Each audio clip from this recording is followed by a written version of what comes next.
आज हमारे पास ओशो के कुछ ऐसे विचार हैं जो बहुत बहुत गहरे सवाल उठाते हैं। इच्छा क्या है, जीवन में असली दौलत का मतलब क्या है, और जागने का क्या अर्थ है। और ये सवाल आज की दुनिया में तो शायद पहले से भी ज्यादा जरूरी हो गए हैं। हम्म। ओशो इन्हें एक सम्राट और एक नग्न फकीर की कहानी से समझाते हैं, जो सुनने में तो आप कह सकते हैं पुरानी लगती है, पर है बिल्कुल आज की। तो आज की इस बातचीत का मिशन साफ है। हम 3 चीजें समझने की कोशिश करेंगे। पहला, आध्यात्मिक होने के लिए अपनी इच्छाओं को छोड़ना क्यों जरूरी है। ये सबसे बड़ा सवाल है। दूसरा, असली सम्राट कौन है, जिसके पास सब कुछ है या जिसे कुछ भी नहीं चाहिए। और आखिर में, जीवन और मौत के इस खेल से बाहर निकलने का रास्ता क्या सिर्फ अभी और इसी पल में है। बिल्कुल। चलिए इन विचारों की गहराई में उतरते हैं। तो ओशो की शुरुआत ही एक ऐसे विचार से होती है जो थोड़ा कह सकते हैं चौंकाने वाला है। वो कहते हैं, जब तक इच्छा है, किसी भी तरह की इच्छा, यहां तक कि ये इच्छा भी कि तुम प्रबुद्ध होने पर मरना नहीं चाहते, तुम प्रबुद्ध होकर जीना चाहते हो, तब तक तुम प्रबुद्ध नहीं हो सकते। हम्म। अब ये सुनने में एक पहेली जैसा लगता है। अगर मंजिल तक पहुंचने की इच्छा ही हमें उससे दूर रखती है, तो फिर कोई अपनी यात्रा शुरू ही कैसे करे। यही तो सबसे दिलचस्प बात है। यहाँ ओशो कोई सामान्य इच्छाओं की बात नहीं कर रहे, जैसे भूख लगने पर खाने की इच्छा। अच्छा। वो उस मानसिक स्थिति की बात कर रही हैं जिससे हम कुछ बनने की दौड़ कह सकते हैं। मैं कामयाब हो जाऊं, मैं ज्ञानी बन जाऊं, मैं बुद्धत्व पालूं। हाँ मैं बुद्धत्व पालूं। ये सब भविष्य की योजनाएं हैं, और ओशो के हिसाब से जब तक हमारा मन भविष्य में किसी चीज को पाने के लिए दौड़ रहा है, वो वर्तमान में शांत और जागृत हो ही नहीं सकता। मतलब बुद्धत्व कोई मंजिल नहीं है जिसे पाया जाता है। नहीं, वो तो इसी क्षण की जागृति है। इसलिए उसे पाने की इच्छा ही सबसे बड़ी बाधा बन जाती है। ये ऐसा है जैसे आप अपनी परछाई को पकड़ने की कोशिश कर रहे हो। आप जितना तेज भागेंगे, परछाई भी उतनी ही तेज भागेगी। मतलब समस्या इच्छा में नहीं, बल्कि इच्छा के साथ हमारा जो एक जुड़ाव है, उस जुनून में है कि जब तक ये नहीं मिलेगा मैं अधूरा हूं। बिल्कुल, वो अधूरापन, वो भीतरी खालीपन ही हमें भटकाता है। और इसी खालीपन और भरेपन की कहानी है सिकंदर और डायोजनीज की। हम्म। ओशो इस कहानी का इस्तेमाल ये दिखाने के लिए करते हैं कि दुनिया का सबसे शक्तिशाली सम्राट, जिसके पास सब कुछ था, असल में सबसे बड़ा भिखारी कैसे था। हाँ, ये कहानी तो कमाल की है। तो सिकंदर, जो पूरी दुनिया जीतने निकला था, भारत आते समय रास्ते में यूनान के एक रहस्यवादी फकीर डायोजनीस उनसे मिलने जाता है। हाँ। और सुना है कि डायोजनीस के पास कुछ भी नहीं था। वो बस एक नदी किनारे नग्न धूप सेक रहा था। और सोचिए जरा वो नजारा कैसा रहा होगा। एक तरफ सिकंदर अपनी सोने की पोशाक में, अपनी विशाल सेना और घोड़ों के साथ पूरी दुनिया का बोझ अपने कंधों पर लिए खड़ा है। और दूसरी तरफ डायोजनीज, जिसके पास तन ढकने को कपड़ा भी नहीं है, पर वो अपने आप में पूरा है, मस्त है। सिकंदर अपनी पूरी अकड़ के साथ कहता है, डायोजनीज, मैं सिकंदर महान तुमसे मिलने आया हूं। और डायोजनीस का जवाब तो जैसे एक तमाचा था। वो हंसता है और कहता है, मैंने तुमसे ज्यादा गरीब आदमी कभी नहीं देखा। ये बात किसी भी सम्राट के अहंकार को चूर चूर कर सकती है। डायोजनीस को ऐसा कहने की हिम्मत कहां से मिली होगी। उसकी अपनी आंतरिक पूर्णता से। ओशो समझाते हैं कि डायोजनीस सिकंदर के आर पार देख सकता था। उसे वो चमक दमक वाले कपड़े या बड़ी सेना नहीं दिख रही थी। उसे क्या दिख रहा था। उसे दिख रहा था एक इंसान जो अंदर से बिल्कुल खोखला है। उसने सिकंदर से कहा, ये सब जो तुमने ओढ़ रखा है, ये मुकुट, ये तलवार, ये सेना, ये सब तुम्हारे अंदर के डर और गरीबी को छिपाने की कोशिश है। अच्छा। तुम दुनिया को जीत कर अपने भीतर के खालीपन को भरना चाहते हो, लेकिन ये रास्ता तुम्हें कहीं नहीं ले जाएगा। और इस बात का सिकंदर पे बहुत गहरा असर हुआ। ऐसा नहीं था कि उसने जवाब में अपनी तलवार निकाल ली। ओशो कहते हैं कि वो शर्म से झुक गया और उसने स्वीकार किया। उसने कहा, मैं मानता हूं, आप पहले इंसान हैं जिसके सामने मुझे अपनी गरीबी का एहसास हो रहा है। आपके पास कुछ भी नहीं है, पर आपके पास ऐसा क्या है जो मेरे पास सब कुछ होते हुए भी नहीं है। और यहीं पर कहानी का सार छिपा है। डायोजीनिस जवाब देता है, तुम्हारे पास दुनिया की हर चीज है, लेकिन तुम्हें और चाहिए। और चाहिए। तुम्हारी इच्छा की दौड़ अभी खत्म नहीं हुई, इसीलिए तुम भिखारी हो।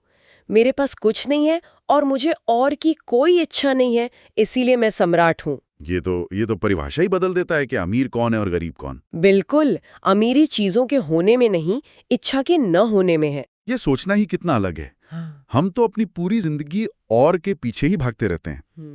एक और प्रमोशन, एक और डिग्री, एक बड़ा घर, एक बेहतर फोन। हाँ, और सोशल मीडिया तो इसी और की इच्छा पर ही चलता है। सही है। आपको दूसरों की जिंदगी दिखाकर ये एहसास कराया जाता है कि आपके पास और होना चाहिए। बिल्कुल। सिकंदर उस हसल कल्चर का सबसे बड़ा प्रतीक था।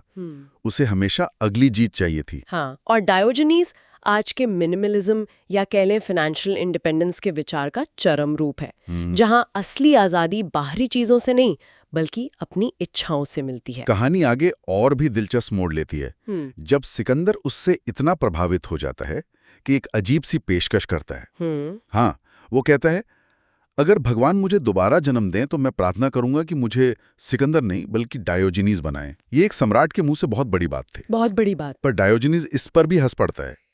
वो कहता है, पागल हो क्या?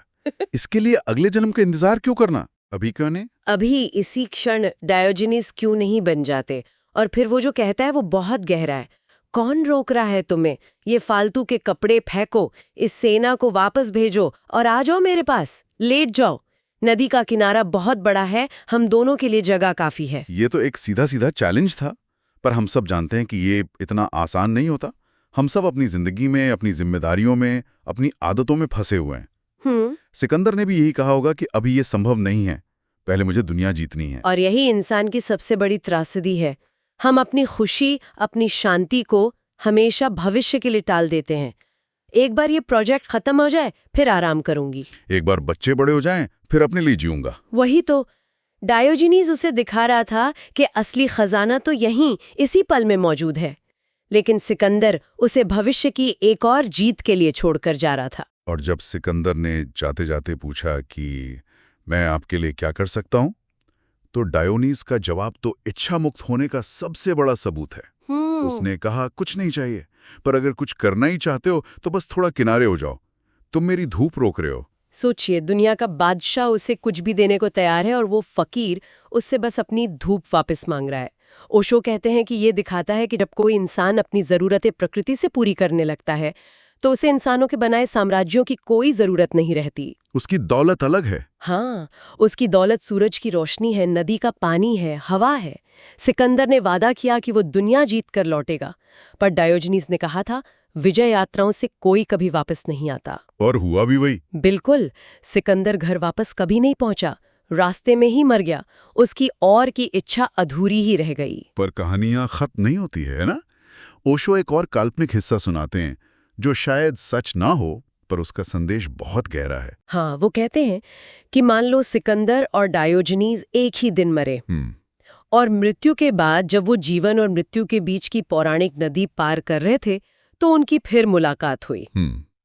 आज सिकंदर भी नग्न था जैसे डायोजनीज हमेशा रहता था। उसके पास न मुकुट था, न सेना, न कोई साम्राज्य। वो बहुत शर्मिंदा था और अपनी शर्म छिपाने के लिए वो मजाक में कहता है, देखो तो क्या संयोग है, एक सम्राट और एक भिखारी नदी के पार भी साथ साथ जा रहे हैं। इस बार डायोजनीज उसकी गलती सुधारता है। वो कहता है, बात तो सही है, पर तुम फिर भूल कर रहे हो कि सम्राट कौन है और भिखारी कौन। अच्छा। आज देखो, मैं सम्राट हूँ क्योंकि मेरा जीवन संतोष का था। मैंने हर पल को जिया, मैं भरी हुई लौट रही हूँ। और तुम भिखारी हो क्योंकि तुम्हारा पूरा जीवन एक दौड़ था। तुम सब कुछ पाकर भी खाली हाथ लौट रहे हो, क्योंकि तुम कभी जिए ही नहीं, बस पानी की तैयारी करते रहे। हाँ, बिल्कुल। तो ये कहानी हमें उस बिंदु पर ले आती है जहां हमें ये समझना है कि जागने का मतलब क्या है। ओशो कहते हैं कि जो प्रबुद्ध हो जाता है उसके लिए जीवन और मृत्यु दोनों का कोई अर्थ नहीं रह जाता। इसका क्या मतलब है? इसका मतलब है कि वो व्यक्ति इस बात को जान लेता है कि वो शरीर नहीं है। जन्म और मृत्यु ये शरीर की घटनाएं हैं, चेतना की नहीं। वो एक साक्षी बन जाता है। साक्षी? इसे एक एनालॉजी से समझते हैं। मान लीजिए आप एक फिल्म देख रहे हैं। जब तक आप फिल्म के किरदार के साथ पूरी तरह डूबे हुए हैं, आप उसके सुख में सुखी होते हैं, उसके दुख में रोते हैं। बिल्कुल। लेकिन जिस पल आपको ये याद आ जाता है कि अरे, ये तो बस एक फिल्म है और मैं तो सिर्फ एक दर्शक हूं, तो क्या फिल्म रुक जाती है? नहीं, फिल्म तो चलती रहती है। हाँ, फिल्म चलती रहती है, पर अब आप उससे प्रभावित नहीं होते, आप उसके साक्षी बन जाते हैं। जागने का मतलब है अपनी जिंदगी की फिल्म के साक्षी बन जाना। जिंदगी से कट जाएं, अलग थलग हो जाएं। ये बहुत अच्छा सवाल है। ओशो के अनुसार साक्षी होने का मतलब उदासीन या भावनाहीन होना नहीं है। इसका मतलब है कि आपकी खुशी या दुख बाहरी घटनाओं पर निर्भर नहीं रहते। अच्छा। आप खुशी को भी देखते हैं, दुख को भी देखते हैं, लेकिन आप उनसे अपनी पहचान नहीं जोड़ते। आप ये जानते हैं कि ये आते जाते बादल हैं और आप खुला आसमान है। ये अलगाव नहीं, बल्कि असली स्वतंत्रता है। तो जो जीवन हमने इच्छाओं और दौड़ भाग में बिताया है, उसकी पीड़ा को ओशो एक कविता में भी बताते हैं। हाँ, बहुत सुंदर पंक्तियां हैं। जीवन की घाटी में, अस्तित्व की मिट्टी में चुभने वाले घाव अंकुरित हुए। भीतरी दीपक से सारा तेल चुक गया, आंखों के सीप से हर मोती लुट गया। इसका मतलब है कि इच्छाओं के पीछे भागते भागते हमें सिर्फ घाव मिले हैं। हमारी भीतर की ऊर्जा, हमारा सारा तेल खत्म हो गया है, आंखों की चमक यानी मासूमियत लुट गई है, फिर भी हम जिंदगी से चिपके हुए हैं। ओशो कहते हैं, रस्सी जल गई पर ऐठन नहीं गई। मतलब नाव डूब रही है और हम उसमें पैबंद लगाकर उसे बचाने की कोशिश कर रहे हैं। हाँ, बिल्कुल यही। ये सब सुनकर तो काफी निराशाजनक लगता है। अगर इच्छा एक जाल है और जीवन मृत्यु दोनों एक भ्रम, तो फिर उपाय क्या है? क्या इससे बाहर निकलने का कोई रास्ता भी है? उपाय बहुत सरल है, पर शायद सबसे मुश्किल भी। उपाय है जागना। जागना? ओशो का अंतिम संदेश यही है, जागो। जागना ही बुद्धत्व है। जीवन से जागो, मृत्यु से जागो, बस जागो। ये कोई भविष्य में होने वाली घटना नहीं है। ये अगले जन्म में नहीं होगा। ये इसी क्षण में है। ये इसी क्षण में, अभी और यही संभव है। ये उस ऑटो पायलट मोड से बाहर आने जैसा है जिस पर हम अपनी पूरी जिंदगी चलाते हैं, बिना सोचे समझे समाज के नियमों पर चलना, इच्छाओं के पीछे भागना। जागने का मतलब है पहली बार अपनी आंखों से दुनिया को देखना, बिना किसी फिल्टर के। तो अगर हम आज की इस पूरी बातचीत को समेटें, तो ओशो के विचारों से हमने ये समझा कि इच्छा एक कभी ना खत्म होने वाली दौड़ है। ये हमें हमेशा भविष्य में रखती है और वर्तमान के खजाने से दूर कर देती है। बिल्कुल। और हमने देखा कि असली सम्राट वो नहीं जिसके पास दुनिया का सारा साम्राज्य है, बल्कि वो है जिसे अब और कुछ नहीं चाहिए। जिसकी इच्छाएं शांत हो गई हैं, वही असली मालिक है। और शायद सबसे बड़ी बात ये कि जीवन मृत्यु के इस चक्र से परे जाने का रास्ता किसी भविष्य की योजना में नहीं, बल्कि इसी क्षण में पूरी तरह से जाग जाने में है, साक्षी भाव में स्थित हो जाने में है। यहाँ एक विचार के साथ आपको छोड़े जाते हैं। डायोजनीज ने सिकंदर से कहा था कि तुम मेरी धूप रोक रहे हो। सोचने वाली बात यह है कि हमारी अपनी अनगिनत इच्छाएं, ज्यादा पैसा कमाने की, ज्यादा मशहूर होने की, हमेशा सही साबित होने की, ये सब हमारे जीवन में किसकी धूप को रोक रही हैं? शायद हमारी अपनी ही आत्मा की, जिससे बस शांति से वर्तमान में होने की धूप चाहिए।